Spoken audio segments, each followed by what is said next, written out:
Hello everyone, welcome to another video for simonstamp.com. Today I will be sharing with you a card that I made using the stamp set that's included in the April 2024 card kit.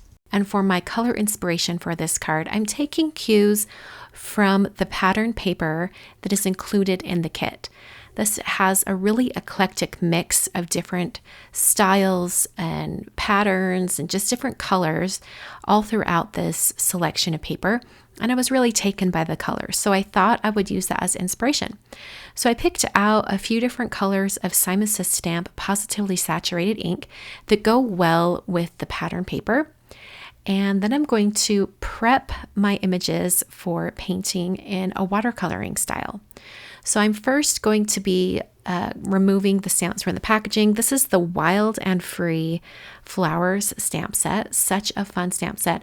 There's two really large floral images in the stamps, and I'm going to be positioning both of them onto a 5x7 piece of watercolor paper inside my MISTI.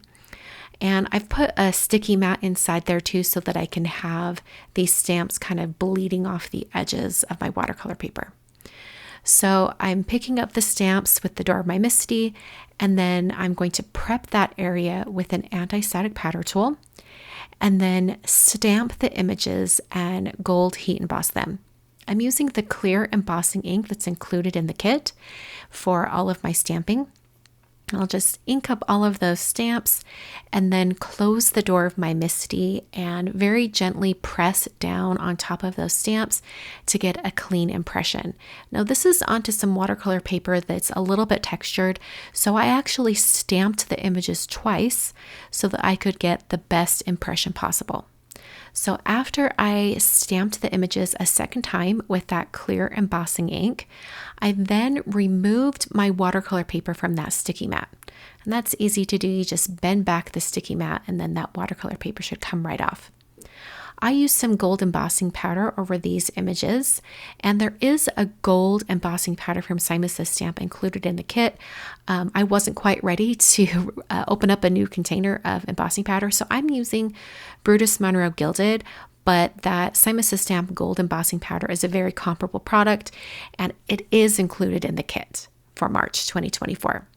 So after I heat embossed and melted those first two images, I then stamped one of the images a second time just across the top of my watercolor paper to fill out that space.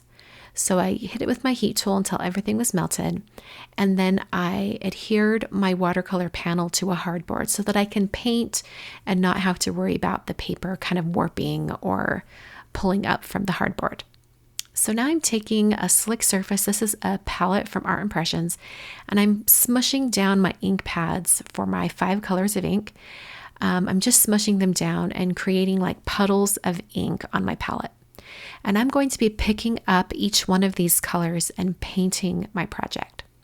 So the first thing I did was I wanted to do a layer of color just to get me started.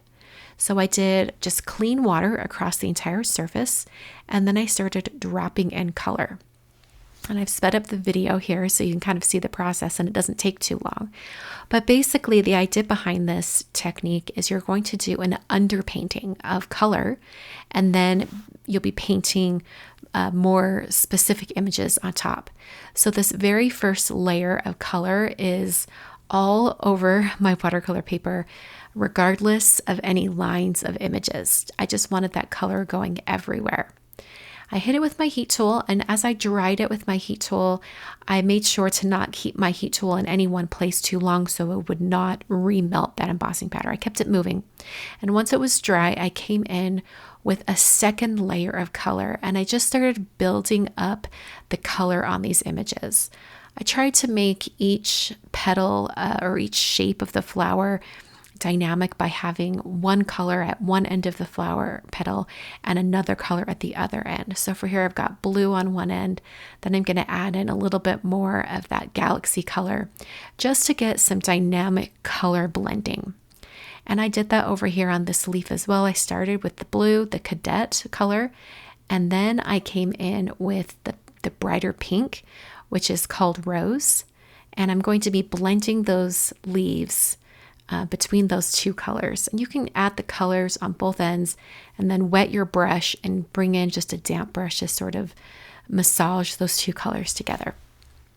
So the thing that I noticed as I was painting this is that even though the background color could be pink and maybe I wanted this flower to be pink, that it actually looked a little bit better if I used a more contrasting color right over the top. So for the areas where the background was pink, I did not do a pink flower over the top. And I initially had one flower that was like that, and you could hardly see the definition of the flower. So you'll see here in a minute that I'm going to go back and fix that flower that I've already done. I'm adding in some more color, just dropping in that blue and blending it into the pink.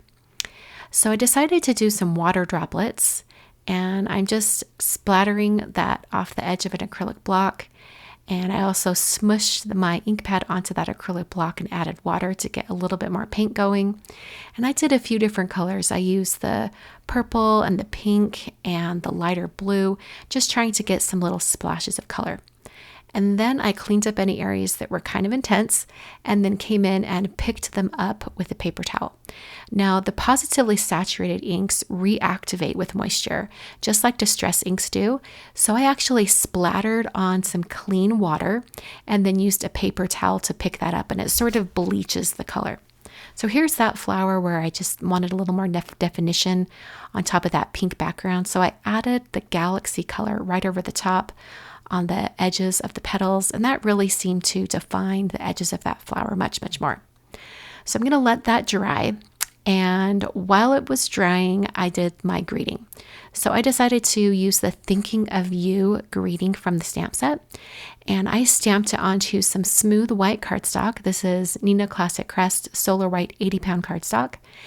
I prepped the area with an anti-static powder tool and then stamped that greeting in that same clear embossing ink that I used before.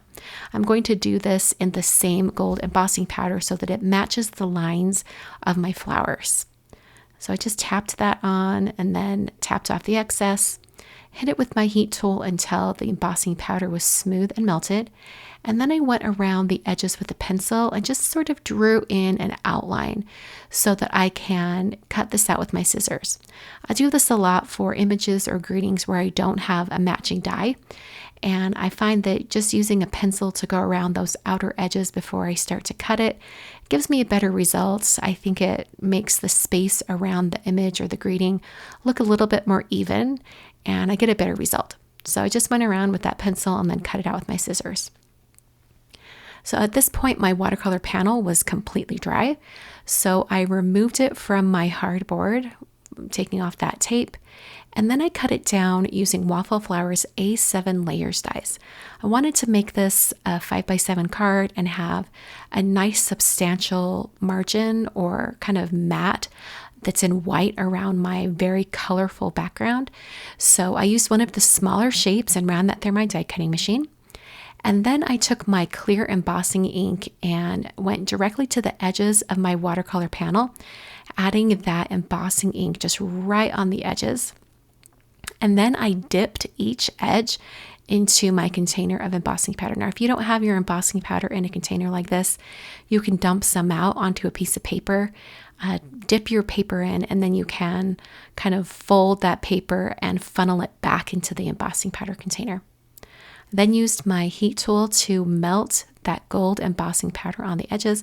This just gives it a really pretty finished edge, almost like adding a gold border to your watercolor panel. I took a 5x7 card base that was already folded and scored and folded, and then I put some foam adhesive on the back of my watercolor panel and adhered that directly to my card front. I'm then going to take my greeting that I've stamped, heat embossed, and cut out, put some foam adhesive on the back, and then this nice spot right in the center where there isn't a flower was the perfect spot to put my greeting. So there's my finished card for today. I love how that gold shine comes through, and the colors are very reminiscent of my color inspiration. Everything I've used today, including the card kit and the stamp set, which is available outside of the card kit as well, and the inks, everything I've used is available at simonsystamp.com. Thanks so much for checking this video out, and I will see you in another video very soon. Thanks for watching.